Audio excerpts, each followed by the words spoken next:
¿Qué tal? Muy buenas noches. El proyecto político europeo ha sido sacudido por una crisis sin precedentes, una crisis que era bastante difícil de imaginar cuando empezó todo esto Europa. Por cierto, ahora se cumplen 30 años de nuestra incorporación. Ha sido una respuesta por parte de las instituciones a esta crisis, a nuestro juicio, bastante errónea y probablemente interesada. La consecuencia de esta crisis es que se han ido alargando y agravando los problemas en vez de solucionarse. ¿Y quiénes han pagado el pato fundamentalmente? ¿Cuáles son los principales sufridores de la crisis? Pues los países periféricos de Europa y las clases más débiles, los más humildes. Es decir, que lo que iba a ser en principio un espacio social, solidario, redistributivo, se ha convertido con el paso del tiempo y sobre todo en los últimos 7 u 8 años en el imperio de la troika, el imperio de las políticas de austeridad, todo basado en lo que era el contrario del espíritu que nos pensábamos que iba a ser Europa, todo a base de autoritarismo, todo a base de comportamientos oligárquicos, en lugar de la Europa democrática de los ciudadanos con la que todos habíamos soñado. Esto nos preguntamos por qué ha sido así. ¿Ha habido respuesta europea?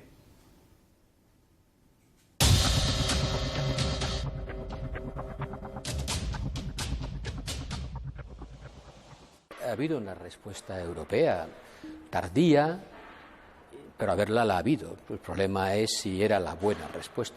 Yo creo que el diagnóstico ha sido equivocado, porque desde la influencia alemana se ha pretendido ver en la crisis un problema fiscal y exclusivamente fiscal, cuando realmente había muchos más problemas. Grecia era un problema fiscal, sin duda, y como la crisis empezó en Grecia, se hizo el diagnóstico de todas estas crisis son fiscales. Pero si hubiera empezado por Irlanda, no se hubiera podido hacer ese diagnóstico, porque Irlanda no era un problema fiscal. Y a un diagnóstico equivocado le ha seguido una terapia también equivocada. Terapia equivocada, dice Josep Borrell, que en su día fue presidente del Parlamento Europeo. Fernando Luengo, ¿qué tal? Muy buenas noches. Hola, buenas noches. ¿Qué tal? ¿Te parece, estás de acuerdo con lo que dice el señor Borrell? Sí, estoy de acuerdo en lo fundamental, pero sí quiero precisar lo siguiente. No ha habido una respuesta europea. Ha habido una respuesta de la industria financiera, de las élites, de las oligarquías, de los países más poderosos, de las transnacionales, y eso se ha pasado como respuesta europea, pero la Europa solidaria, la Europa que une, la Europa que tiene en cuenta a los países meridionales, a los más rezagados, esa Europa no ha tenido una voz política en la Troika. Gracias, Fernando. Fernando Luengo es miembro de Econo Nuestra y forma parte del equipo que cada 15 días pone en funcionamiento este programa que ustedes están viendo, ECO. Gracias, Fernando. Buenas noches y vamos a ver qué tal nos va. Muy bien. Como compañero también en este debate, en esta tertulia, tenemos a Julián Vid. Julián Vid es politólogo y es subdirector del laboratorio de la Fundación Alternativas. ¿Está de acuerdo con lo que acaba de decir el señor Borrell o no? Sí, bueno, yo quisiera comentar que no solo la respuesta de la crisis europea ha sido tardía, no solo ha sido interesada coyunturalmente por los problemas de la eurozona, sino que en Europa existe un problema de desigualdad desde hace mucho tiempo, desde antes incluso de la crisis. Entonces, hemos visto cómo antes de la crisis las diferencias entre los deciles más ricos y los deciles más pobres iban aumentando y que con la crisis se ha agravado. Y sin embargo sí que ha habido, yo discrepo con Fernando, sí creo que ha habido una respuesta europea, creo que hoy hay más Europa, pero eso no quiere decir que sea una Europa más democrática. Señor García Valverde, es un honor para nosotros tenerlo aquí. García Valverde, Julián fue ministro de Sanidad con el gobierno de Felipe González en los años 91-92 y en la década de los 80 había sido presidente de Renfe. Hoy está dedicado fundamentalmente al mundo de los negocios, ¿no? Pero usted es economista, ¿no? Y como tal, ¿piensa que la terapia ha sido equivocada, como dice su compañero Borrell? ¿O es compañero, no? No, compañero. Espero. Yo creo que la respuesta de la Unión Europea ha sido efectivamente tardía. Este no deja de ser uno de los grandes problemas que hay en economía, que es hacer diagnósticos a tiempo y precisos. Y no siempre los países o las federaciones o las uniones, como en el caso de la Unión Europea, son capaces de hacer ese diagnóstico a tiempo y con precisión. Lo mismo ocurrió en España con la crisis. No se hizo ni a tiempo ni con precisión. Se hizo de forma tardía y se hizo cometiendo un error de diagnóstico de por dónde iba la crisis y de cuáles podían ser los remedios. En concreto, se llevó a cabo una disminución de impuestos cuando probablemente lo mejor que se podía haber hecho es mantener los ingresos impositivos y aumentar el gasto. Pero bueno, yendo a la pregunta concreta, efectivamente hubo una respuesta tardía y un tanto torpe. Un tanto torpe en el sentido de que la Unión Europea es un proceso no terminado, sin duda. Es un proceso llamado, por otra parte, proceso constituyente. Es decir, se está construyendo una Unión Europea. Y la crisis surge en un momento en que las instituciones que podrían haber dado una solución a la crisis no estaban totalmente formadas y en funcionamiento.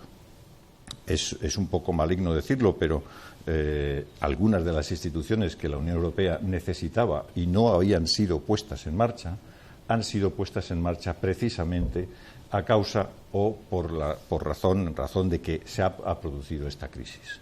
El Banco Central Europeo es un ejemplo. Es decir, el grado de desarrollo que ha conseguido el Banco Central Europeo no se hubiese podido conseguir casi de forma segura si no hubiésemos tenido una crisis que hubiese forzado determinadas actuaciones de los distintos países canalizadas a través del Banco Central Europeo. Vamos a tener que agradecer quizás, señor Pedro Montes, ¿qué tal? Buenas noches. Pedro Montes es economista y le agradecemos muchísimo su presencia aquí con nosotros. Vamos a tener que agradecerle la crisis que hayamos reaccionado con entidades como, por ejemplo, el Banco Central Europeo, como acaba de decir el señor García Valverde. Bueno, el Banco Central Europeo no ha reaccionado muy tardíamente, porque además su función no era hacer otra cosa que mantener la estabilidad monetaria, como se dice en su Constitución, ¿no? Yo un poco discrepo primero de lo que ha dicho Borrell, ¿no? en que todo fue una crisis, se interpreta que es una crisis fiscal, y segundo en que, bueno, esto lo has dicho tú como presentador diciendo que imaginábamos que íbamos hacia una Europa maravillosa. Y es verdad que en nuestro país pues no hubo voces muy discordantes con el Tratado de Maastricht que ponía en funcionamiento la Unión Monetaria, pero hubo algunas, muy poquitas, pero algunas.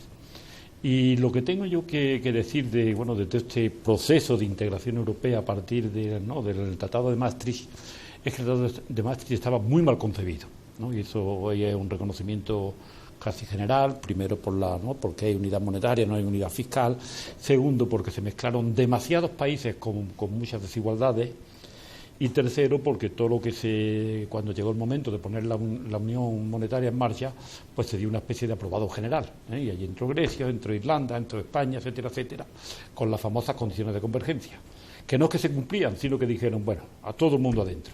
Y eso ha pesado mucho en el tema del proceso luego de la unidad monetaria. El segundo elemento podría decir, de discrepancia es que además se ha desarrollado muy mal. Era un proyecto mal concebido y muy mal ejecutado. Mal ejecutado desde el momento en que se empiezan a manifestar desde muy pronto desigualdades o desequilibrios importantísimos entre las economías, porque las economías no estaban en condiciones de aceptar, por así decirlo, de asimilar una moneda común. Y luego porque hubo una masa de financiera, unos canales financieros tan desorbitados, tan hipertrofiados, que se sabía que aquello tenía que conducir a algún tipo de problema. Y de hecho, aunque se dice que es verdad que nadie anunció la crisis, hombre, hay algunos economistas, muy poquito otra vez te vuelvo a decir, que dijeron que esto no va bien, pero lo dijeron no en el año 2007 o 2006 o 2005, quiero decir que ya olfatearon que las cosas no estaban bien ajustadas. Yo, como nos planteábamos, Lo que se hace difícil entender es por qué, en vez de irse solucionando con el paso del tiempo, Fernando, parece como que se va agravando, que se va alargando, ¿no? Todo. O sea, ¿hasta dónde va a llegar esto? ¿Dónde está el final del túnel, el célebre final del túnel?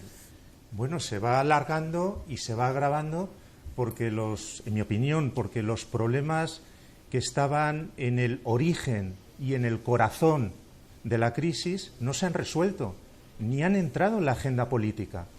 Porque la crisis económica que vive Europa es una crisis de la desigualdad y es una crisis como consecuencia del peso decisivo y abrumador de la industria financiera y es el resultado también de las diferencias productivas y comerciales que hay dentro de Europa y es también el resultado de una unión monetaria, de una zona euro que no es que estuviera mal concebida, es que estuvo concebida al servicio del capital financiero.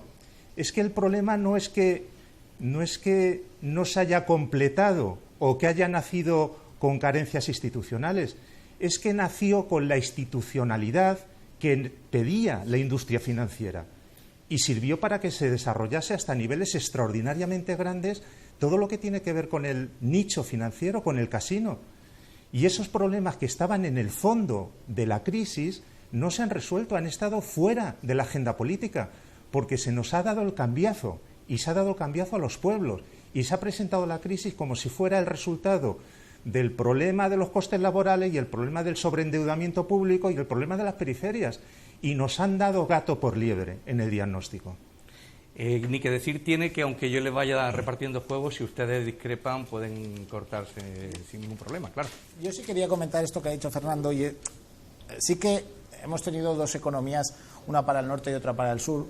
Una para el norte mucho más exportadora, con unas mejores universidades, con más trabajo femenino, con más apoyo a las familias, con más industrializada, de un sector mucho más secundario, y una economía en el sur de Europa que ha sido mucho más importadora, basada exclusivamente en el turismo y en la construcción. En ese sentido, esas dos Europas que se conjugaron en una zona monetaria que no era óptima, que en ningún caso ha habido convergencia ni fiscal ni salarial, sí que ha llevado a que en el momento de crisis la cuerda se haya tensado, que se haya roto. Es decir, partíamos de un punto muy diferente. Los países del norte de Europa, donde se dedicaban a hacer productos de alta calidad y venderlos, a los países del sur de Europa, donde construíamos vivienda y ofrecíamos turismo. Creo que en ese sentido esos dos modelos económicos no han sabido conjugar con el momento que había llegado la crisis. Aquí en esta mesa somos, aparte del presentador, 4 contertulios, pero como han podido observar al comienzo del programa, tenemos un quinto invitado, un quinto contertulio, que no está en la mesa, pero a cuyas opiniones vamos a recurrir para ir también, como solemos hacer, y los que nos siguen habitualmente lo saben, compartimentar las distintas partes del debate. En el siguiente corte que ahora vamos a meter, habla Josep Borrell sobre si las medicinas a veces, según la dosis, pueden ser peores todavía que las enfermedades. El problema es que esas condiciones, en algunos casos, no han ayudado a resolver la crisis y, por lo tanto, no han hecho más fácil devolver el préstamo, sino que puede que lo hayan hecho imposible. La medicina puede ser peor que la enfermedad, ¿no? ¿Sabes cuál es la diferencia entre la medicina y el veneno? La dosis. Pues probablemente depende con qué dosis se apliquen las políticas de ajuste, pueden ser medicina o veneno. España es el país donde la desigualdad ha crecido más durante la crisis, más que en Grecia. Nuestro PIB ha caído menos, mucho menos, pero somos el país de Europa donde la desigualdad ha crecido más en términos de puntos del indicador Gini que en ningún otro, lo cual quiere decir que ciertamente hemos repartido mal, muy mal, los costes de la crisis. En España, a pesar de toda la austeridad, hemos aumentado nuestra deuda total, porque aquí se habla de la deuda pública, pero ¿y la deuda privada no es deuda también? La deuda familias, empresas no financieras más sector público en España ha aumentado en 70 puntos de PIB. A pesar de todas las austeridades no nos estamos desendeudando, nos endeudamos más cada día que pasa. Todos, menos Alemania. Todos menos Alemania. Alemania, siempre Alemania. ¿Qué hacemos con Alemania? ¿O cómo nos enfrentamos a lo que significa el papel, entre comillas, hegemónico de Alemania? Yo no sería tan derrotista y tan pesimista con el papel de la Unión Europea. Es decir, creo que hay que tomar un poco de distancia y un poco de perspectiva para poder emitir un juicio. Y repito lo que decía antes, también hay que tener en cuenta que es un proyecto inacabado. Es un proyecto en el que nosotros entramos con una cantidad con un acervo de ilusiones y de valores que ciertamente nos hemos visto en gran medida frustrados.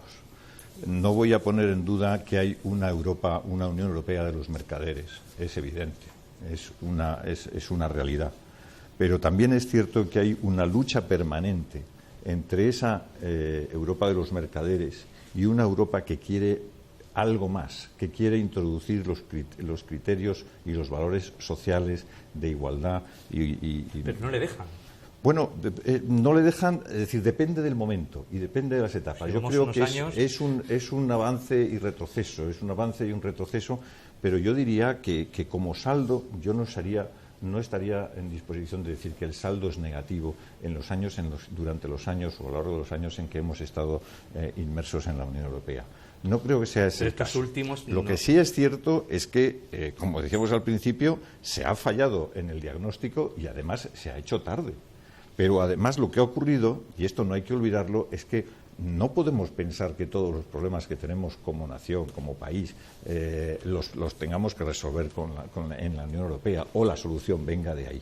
Es decir, los problemas de España son nuestros problemas y los tenemos que resolver.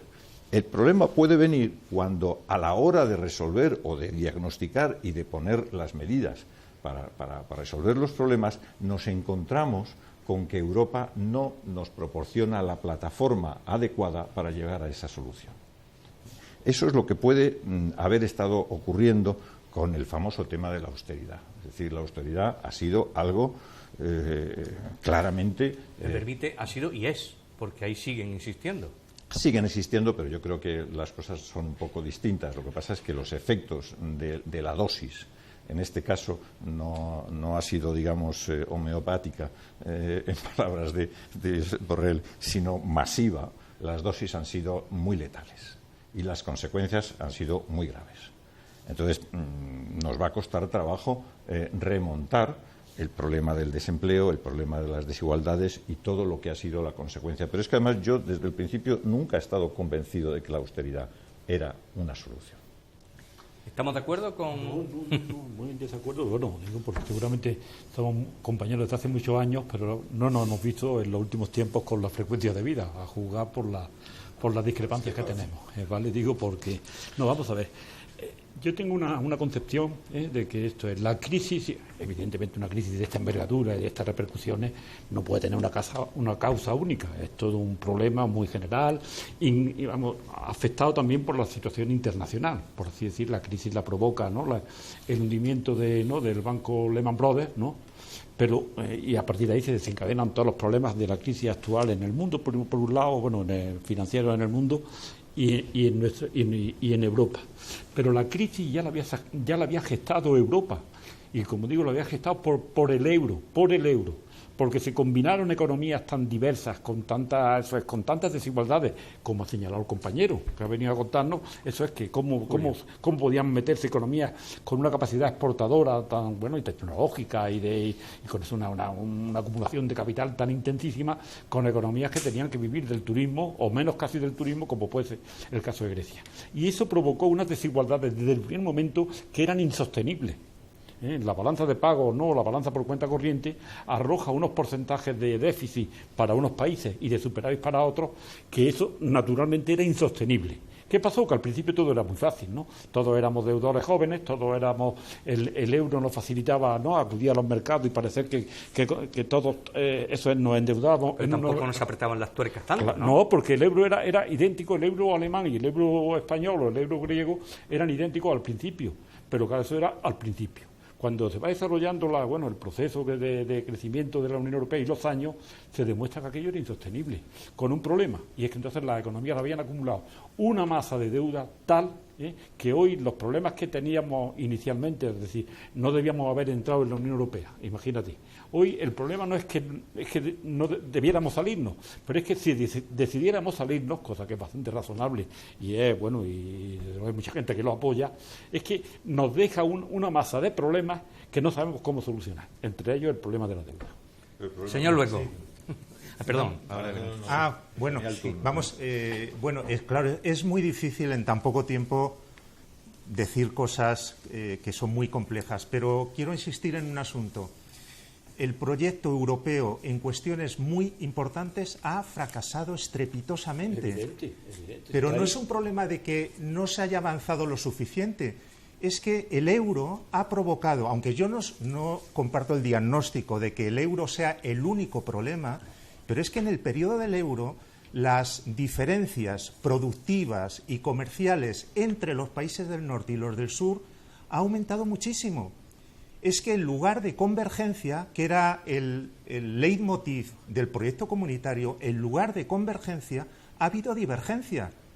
Ha habido desindustrialización masiva en el sur y eso se ha convertido en problemas comerciales insostenibles y eso ha estado en el origen de la economía de la deuda. Por lo tanto, desde esta perspectiva, yo creo que no se puede decir que íbamos en el buen camino, pero íbamos lentamente. No, íbamos en el camino equivocado. El euro ha agravado las diferencias productivas, tecnológicas e industriales entre los países del norte y los países del sur. Y una cuestión en cuanto a las políticas de austeridad, que me cuesta mucho utilizar el término austeridad porque ha habido despilfarro, porque se ha regalado el dinero a los bancos. ¿A cambio de qué? A cambio de nada, a cambio de cero obligaciones. Se les ha regalado el dinero.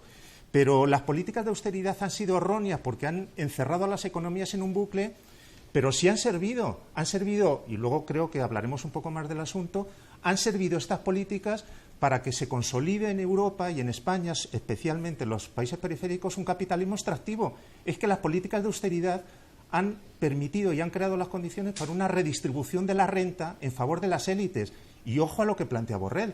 Es que España está entre las 3 economías con mayor fractura social de la Unión Europea y donde han aumentado más las élites económicas.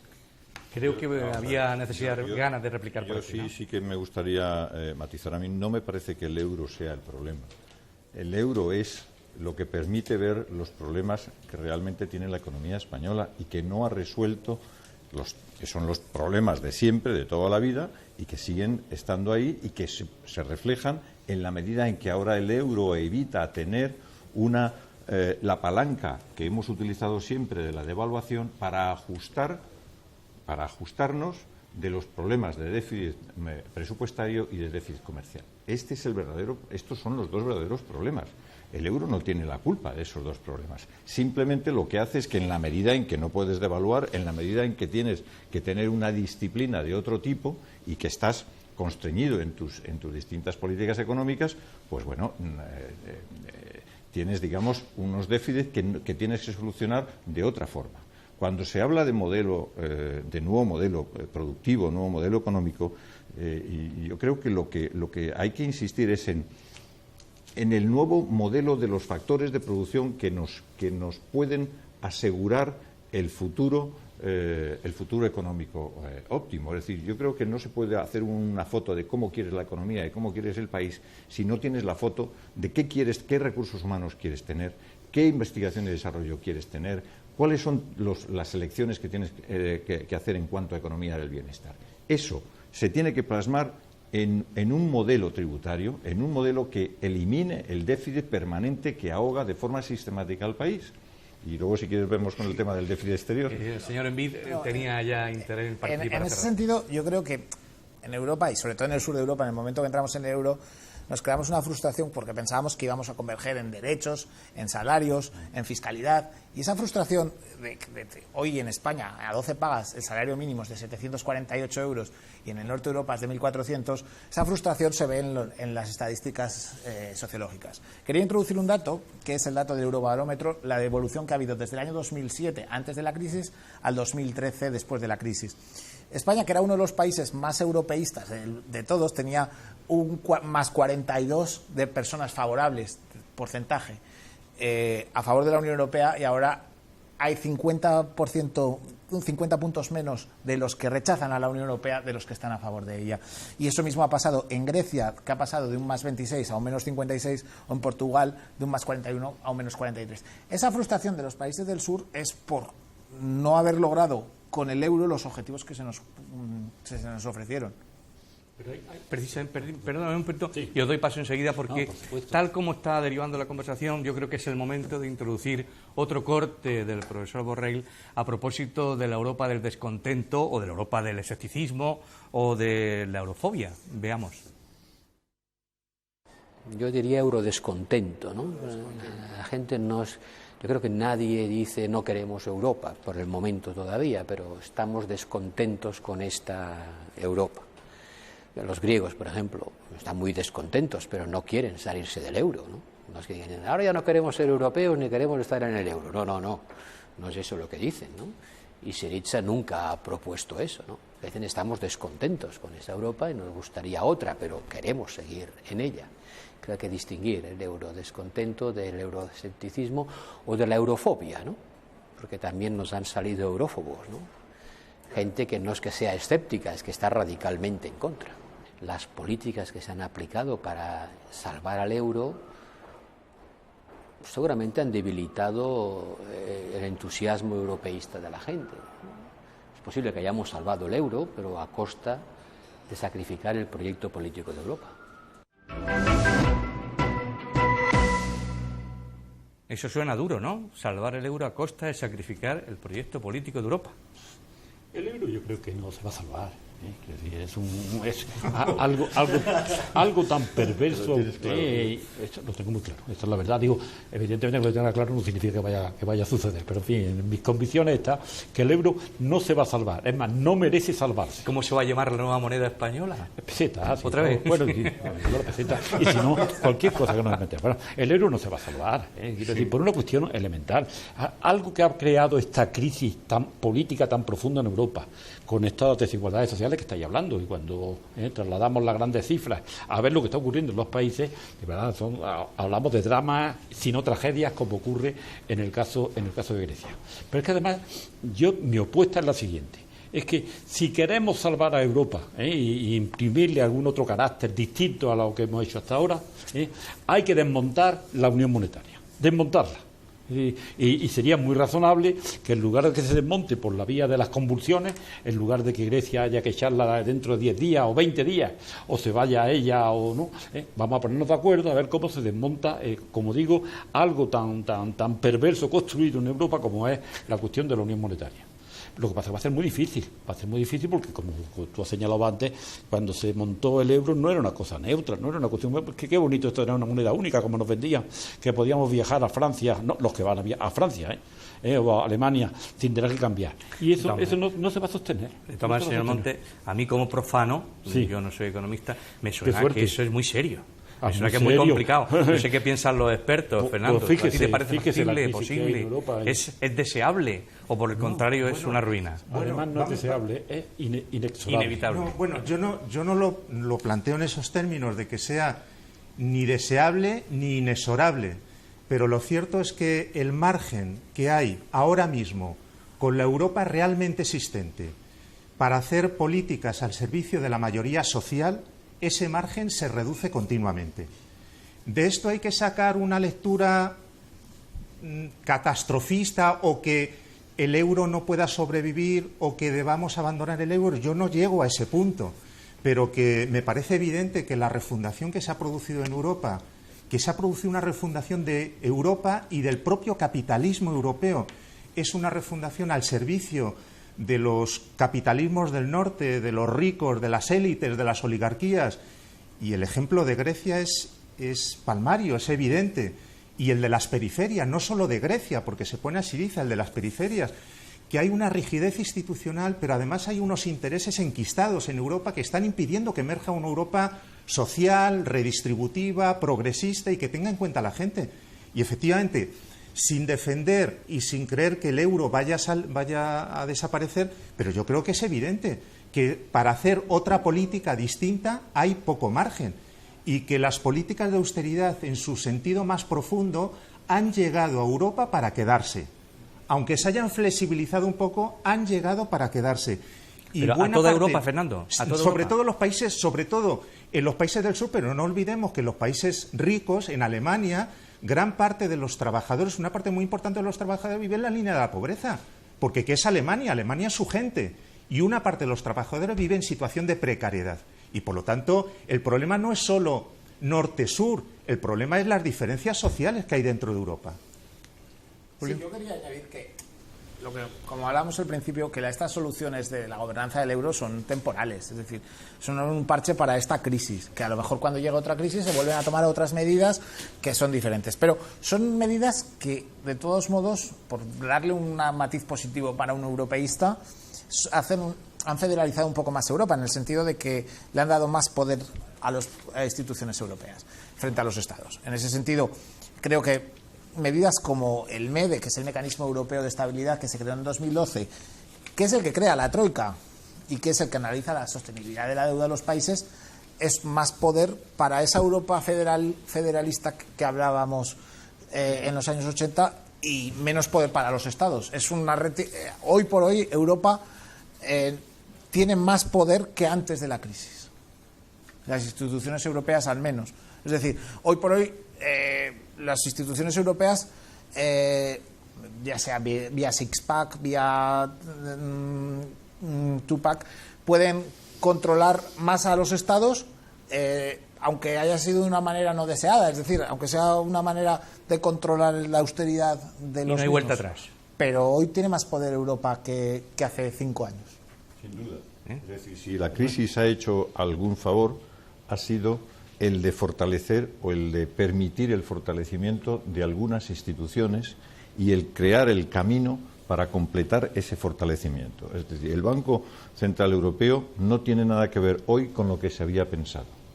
Hoy tiene la supervisión bancaria, el Banco Central Europeo. Tiene la capacidad de supervisar a todos los bancos en Europa. Pero podemos decir, perdón, que tiene todo el poder, porque yo creo que Alemania... Pero es que hay que distinguir entre las instituciones y las personas. Hemos tenido también la mala suerte de que la crisis ha coincidido con una falta de liderazgo, digámoslo así, de muchas de las personas que estaban sentadas en las reuniones importantes de la Unión Europea. Es decir, no hemos tenido ninguna de las figuras que ha habido en los últimos 30 años anteriores. Y especialmente hemos tenido una en Alemania que ha sido verdaderamente, no digo la que está ahora en estos momentos, que ha sido pues no precisamente muy lúcida, al menos en el tratamiento de las cosas. Y anula cualquier otro liderazgo. Y además anula cualquier otro liderazgo. Es decir, en lo que yo puedo estar de acuerdo es que efectivamente es incómodo estar en un club o estar en una federación en la que no tienes, digamos, un derecho no solo a discrepar, sino a construir las soluciones. En eso estoy absolutamente de acuerdo. Pero discrepo totalmente de que el euro sea un problema. El problema lo tenemos nosotros y no me gusta echarle la culpa al vecino para que me resuelva mis problemas. Es decir, tenemos un problema estructural de déficit presupuestario y de déficit comercial, de donde nos surgen el resto de los problemas. Pero somos nosotros los culpables de deber Somos tanto. Nosotros, pero ¿cómo no vamos a ser los culpables nosotros de gastar más de lo que ingresamos en impuestos? ¿Cómo no vamos a ser nosotros los culpables de exportar menos de lo que importamos? Bueno, esto no le podemos decir además a la Unión Europea que tiene la culpa, entre otras cosas, porque ha sido nuestra historia económica, es esa. No. Vamos a ver, Julián, en el año 2007 había un superávit presupuestario en este país. ¿Vale? En el 2007, justo en el momento de la burbuja inmobiliaria. Sí, tienes toda la razón. Y no había problemas, por así decir, de deuda pública. Claro, ¿de dónde venían los ingresos? venían de los ingresos, de la actividad, de la burbuja, de todo lo que producía este país, ¿vale? Claro. Pero no había problema presupuestario. El problema empieza cuando se hunde la economía a raíz de la crisis financiera y viene la crisis económica, la recesión, etcétera, etcétera. Pero no había problema financiero. Sí que lo había, sigue y mucho.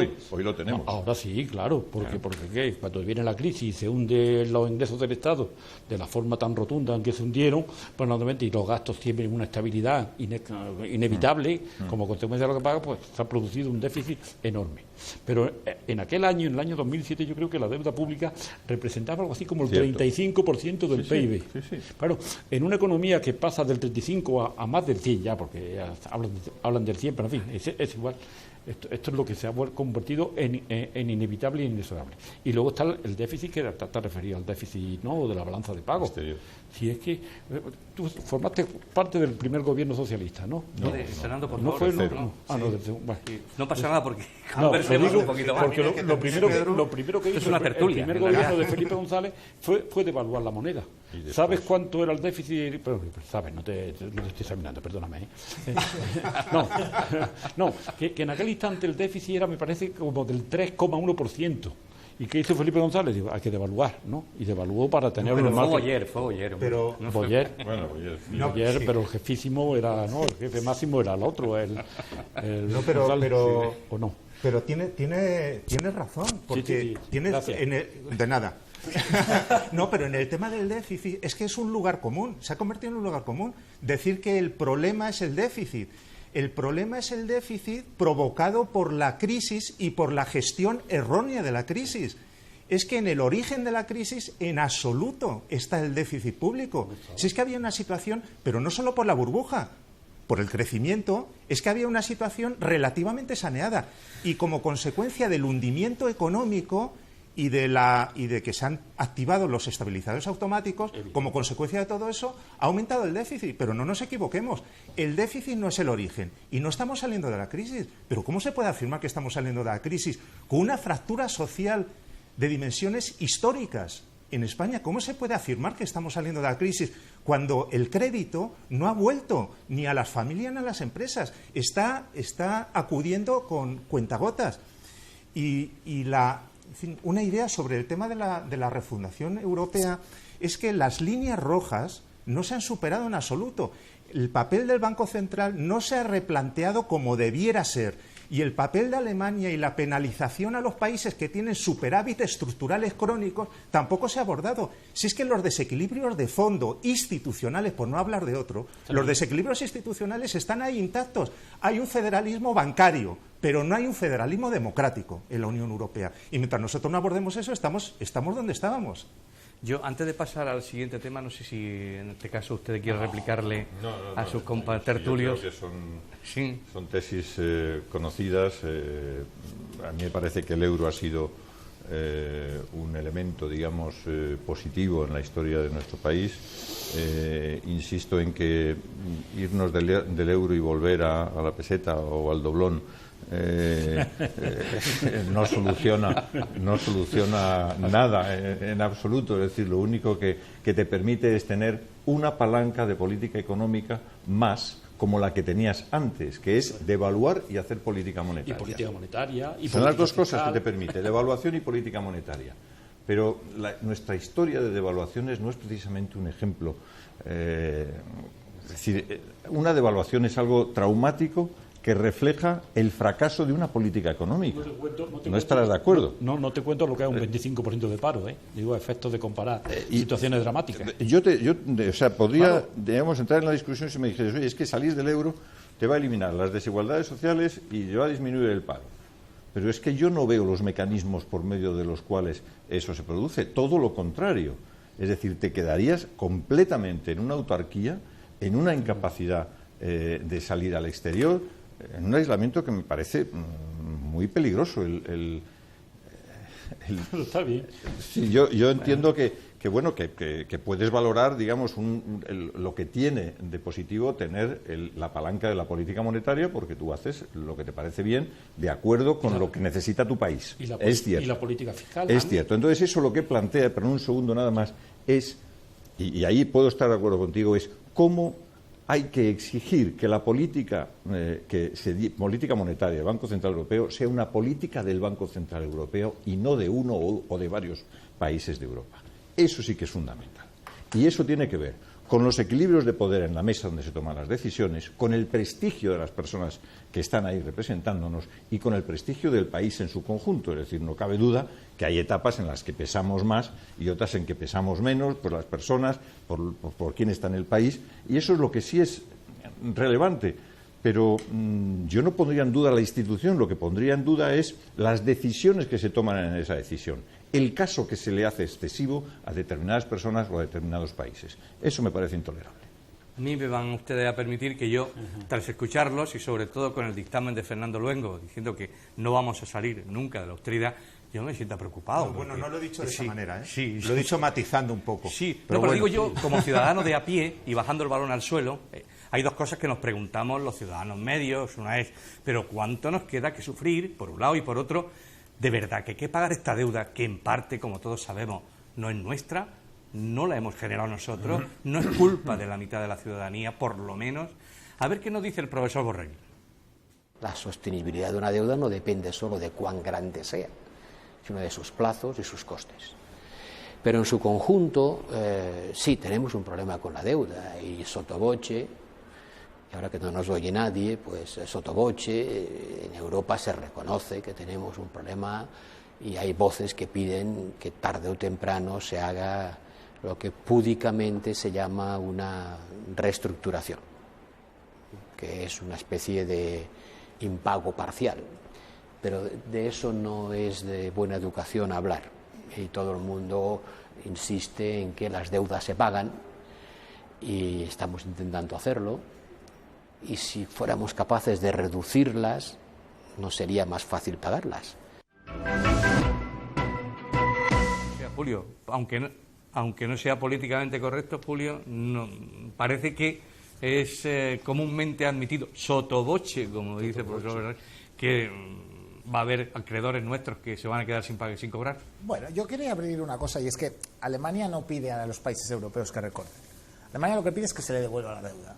Y Alemania lo que pide es que se gaste menos de lo que se ingresa. Alemania no le pide a Grecia que gaste un 4% en defensa, 400 euros por habitante, y lo sigue gastando, aunque haya cambiado el gobierno.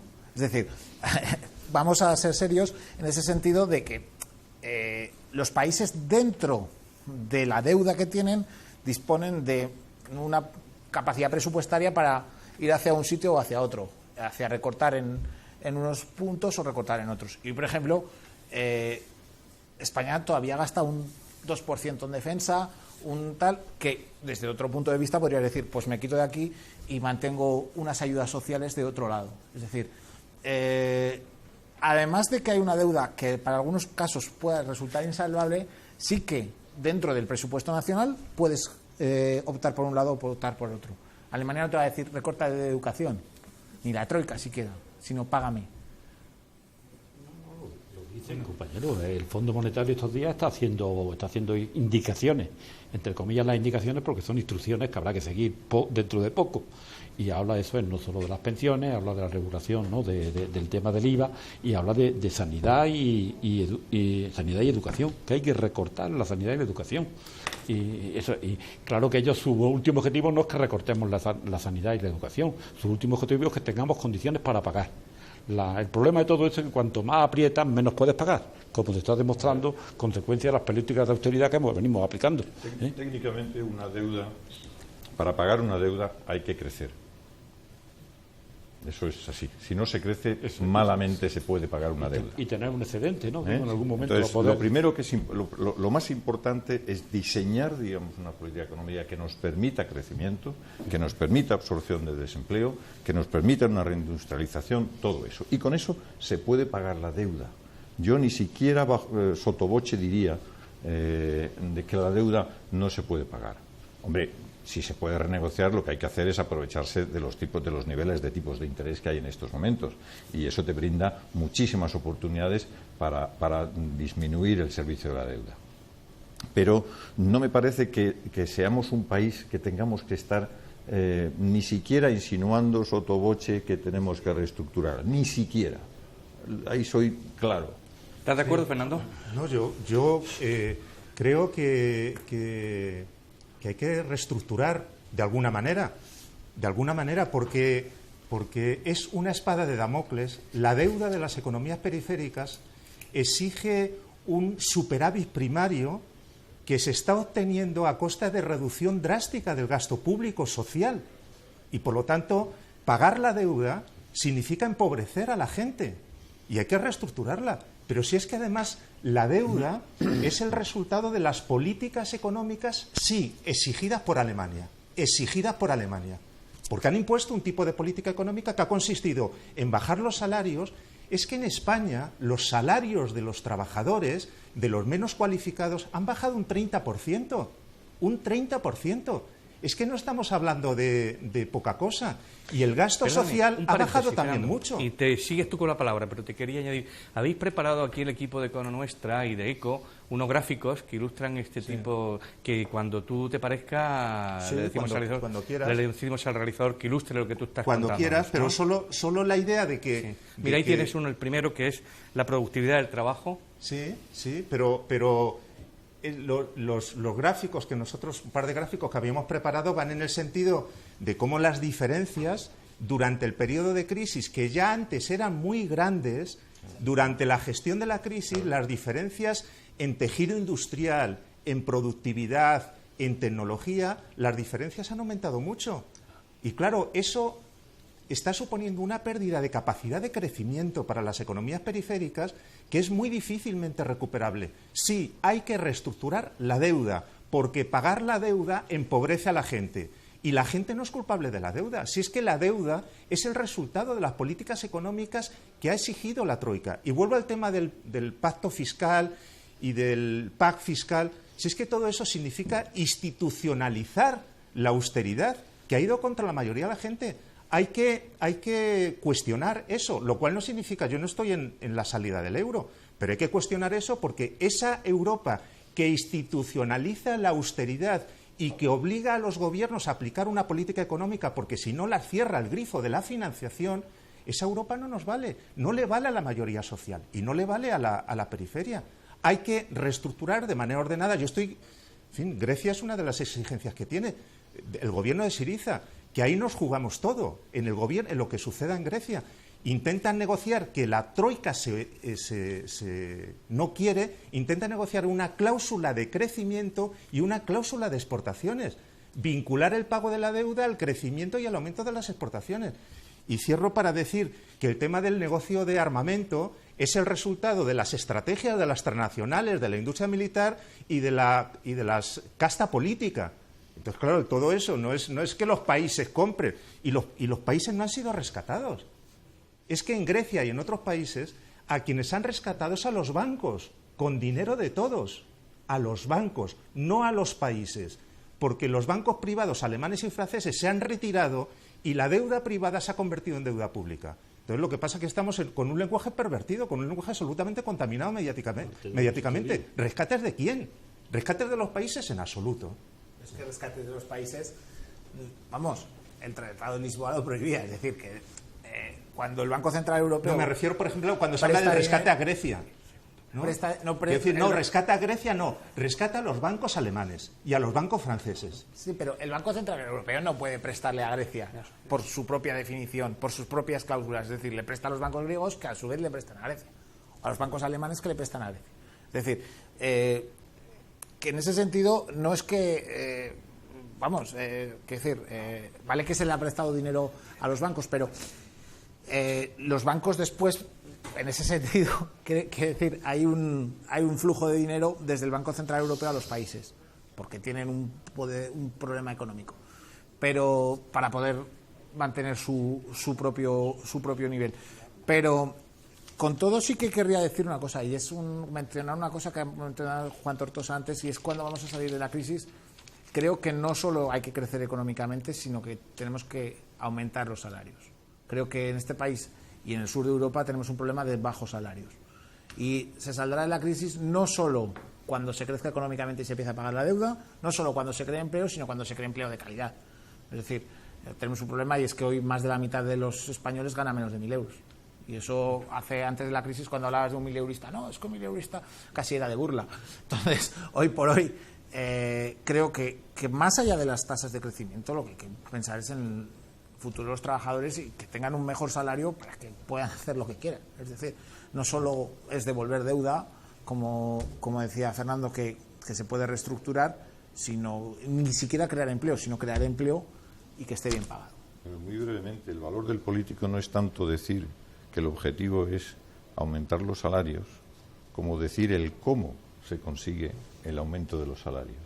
Ahí está la gracia del político. Es decir, todo el mundo estamos de acuerdo en que si los salarios fueran mayores, el consumo sería mayor, la reactivación sería mayor y el desempleo disminuiría más rápidamente. El problema está en cómo diseñar el mecanismo por medio del cual, y de una forma no artificial y no perversa, aumentas los salarios. Y entras entonces en el tema de la productividad. Y la productividad no es un cociente como se suele decir. No, la productividad es el resultado de políticas concretas de oferta, de la política de educación, de la política de investigación y desarrollo, de una serie de políticas, incluso de la política de sanidad, que hace que la gente tenga una mayor seguridad y tenga una menor aversión al riesgo y esté dispuesto a asumir más riesgos. Es decir, por tanto, es por lo que hacer, digamos, el centro del debate en si tienen que subir o tienen que mantenerse los salarios, yo creo que no es fructífero. Es decir, lo que hay que hacer es diseñar las políticas que te permitan conseguir ese objetivo macroeconómico de aumento de la masa salarial, que te permite aumentar la demanda de consumo y, por tanto, la renta y, por tanto, entras en el ciclo.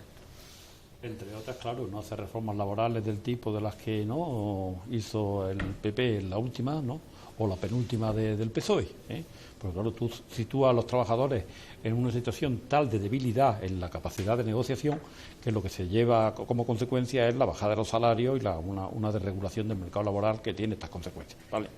Y luego es verdad. No, sí, adelante, no, por favor. no, que sí. No sé si os dais cuenta la gran contradicción en la que estamos viviendo. Es un país lleno de problemas en última instancia y sin instrumentos, resortes o medios para afrontar los problemas sociales que tiene este país. Y esto, bueno, pues no voy a decir otra vez, no voy a echar la culpa al euro.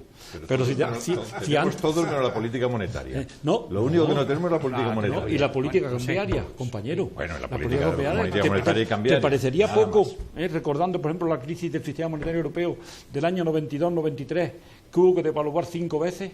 Por el desajuste que tenía el valor de nuestra moneda con respecto a la moneda, el ECU se llama entonces, ¿no? Sí. Bueno, pues eso es. Está claro que hay ahí un instrumento que es esencial y que además que ha respondido históricamente a lo que es la desigualdad entre los países.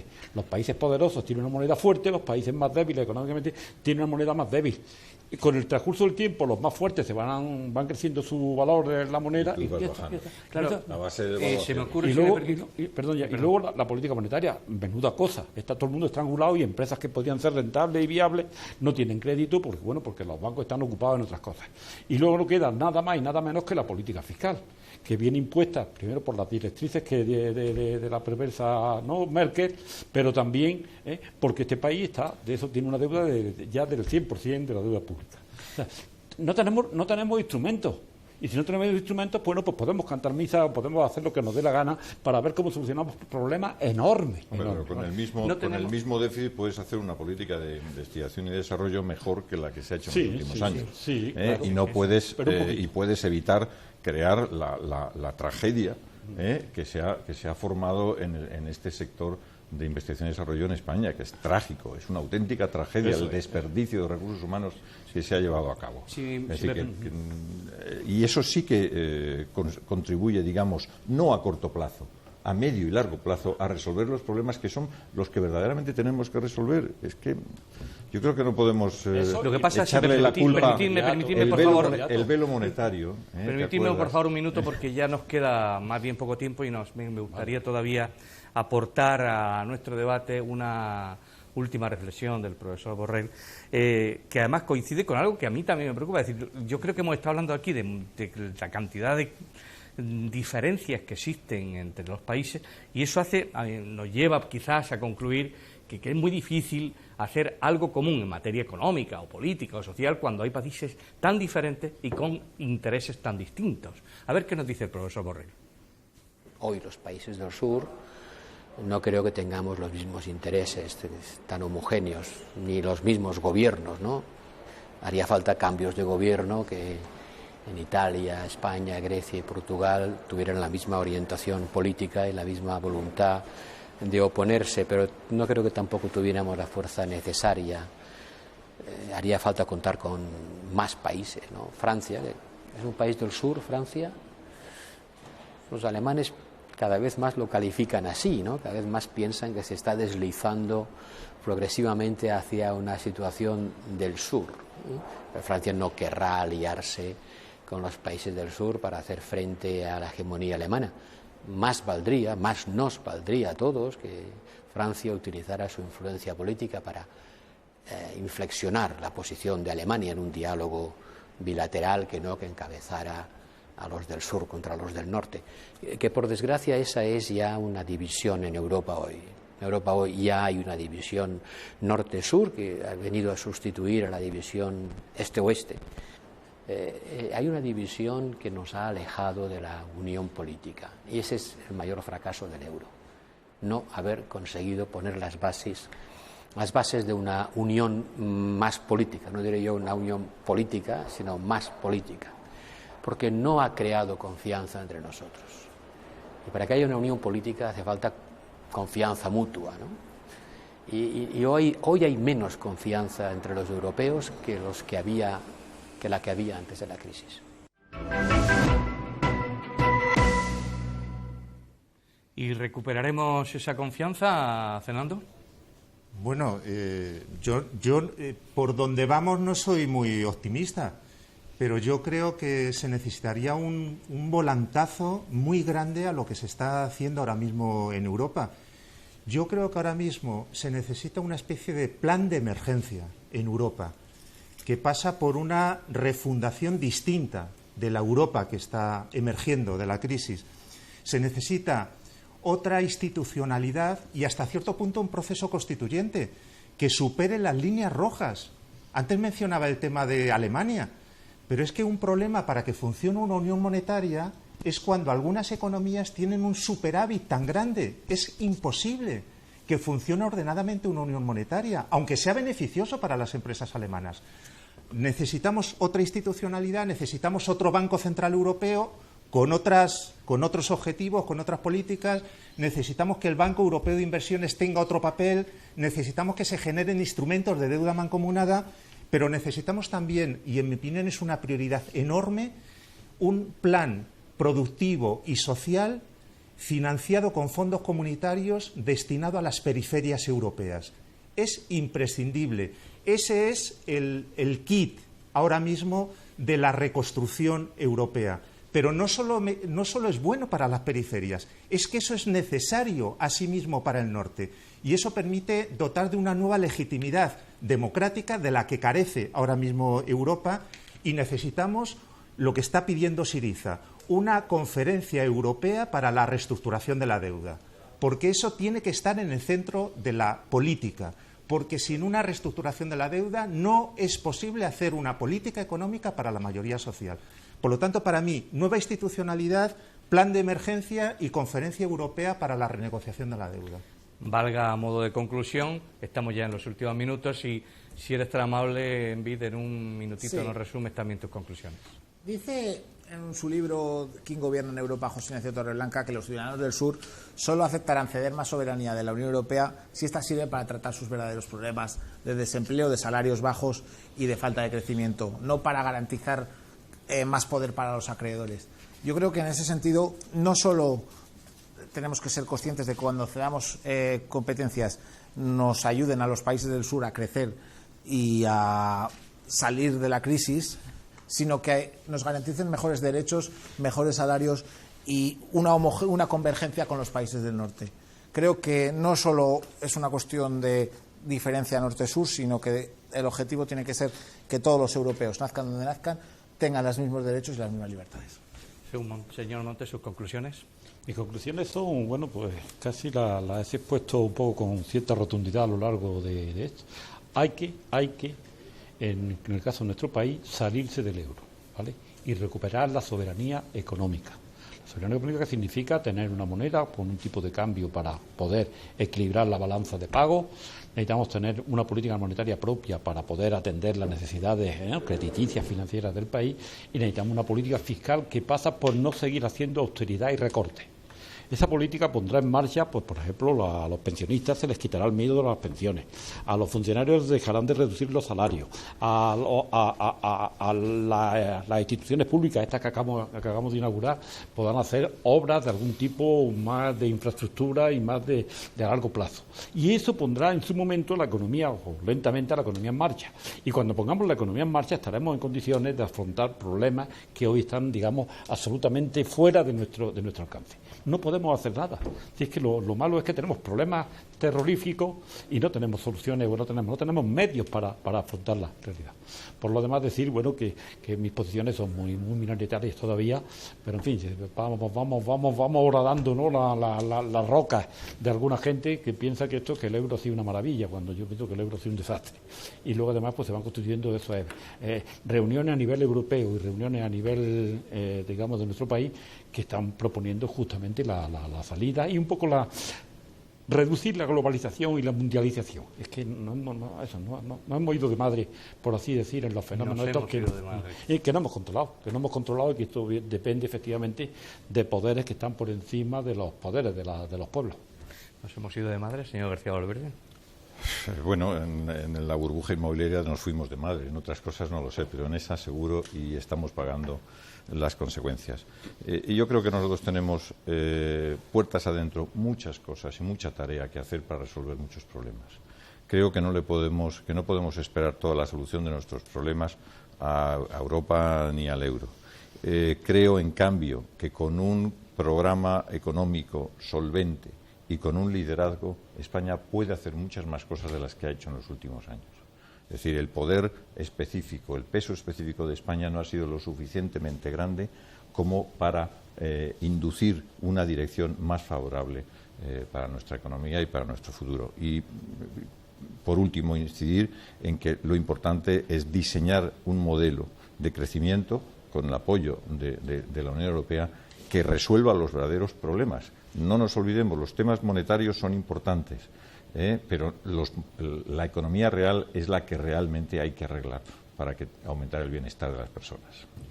Hay un libro que se llama Fracturas y crisis en Europa, que está firmado por 3 economistas prestigiosos.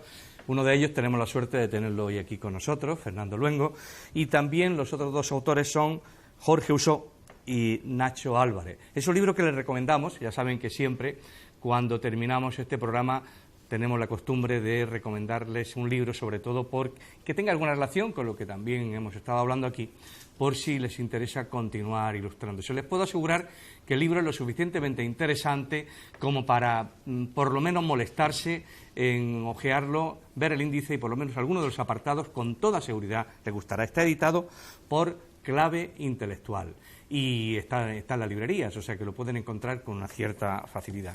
También siempre, antes de terminar este programa, solemos recomendar un acontecimiento de tipo económico, un encuentro, y en este caso es un encuentro que va a tener lugar en Bilbao entre los días 25 y 26 de este mes, y es una conferencia internacional de desarrollo en teoría y política económica.